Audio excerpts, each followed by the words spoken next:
The attachment part is the pickle. That's what you work with your whole life with your children, you know.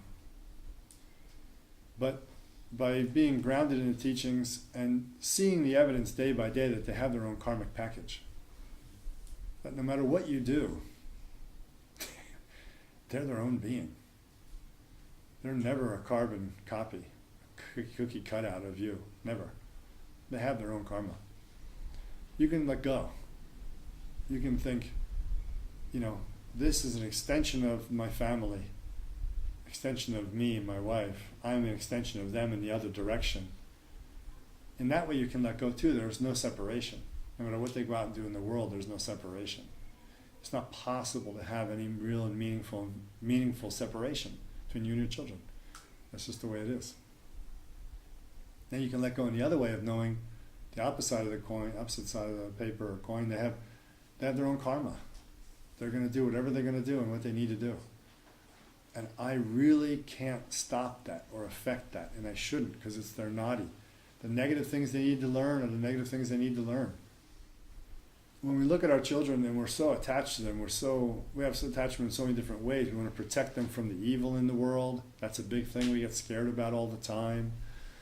And it's horrific when you hear about horrible things done to children, you know, not the parents' fault and so on.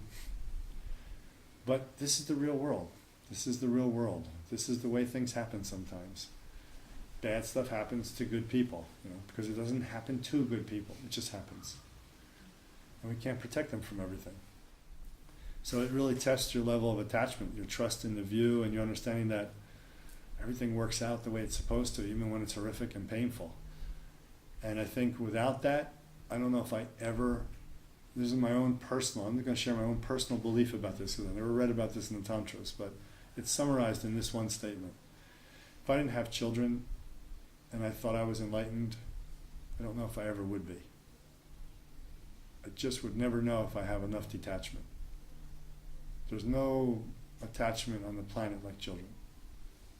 That detachment, that non-attachment with unconditional love, ultimate test.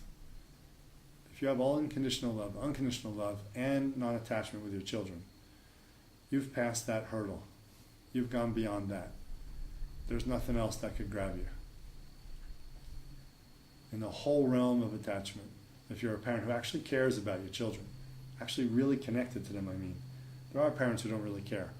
But one of us I'm talking about, a sentient being here, an awake being, you're going to love that child more than you could ever imagine. The overwhelming, right? The overwhelming sense of that you would launch yourself in front of a grenade, right? Without even thinking about it. Isn't that amazing? It just never would occur to most people, ever, if they don't have children. It's impossible to get out of the selfish mindset. So that is the love and the attachment at the same time. When you realize that you would die instantly without fulfilling any projects ever that you had in your mind, without thinking, oh, how would I help my family in the future? You know, maybe I should let this one go. I got 3 other kids. You wouldn't let one kid die. You wouldn't. You just do it. So there is the greatest attachment and the greatest love demonstrated at the same time. And then if you can get through the attachment part and you're left just with the love part, then you know you've made it. So my own personal revelation was that without children, I don't know if I ever would be possibly enlightened.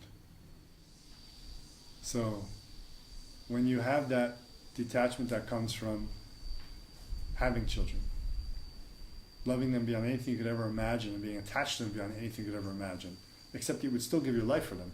Crazy combination at the same time. You're more attached to them than you are to your own life. That's the ultimate attachment. So when you can go through that, I think that's the only way for us as tantrikas, and I'm pretty sure that's why Machanda and his wife had 12 kids. It makes total sense to me. Afterwards, after this revelation, it was quite clear to me, this is the way. It's always been our way. We've always been parents in this tradition. We've always put ourselves into that place to find out what is unconditional love.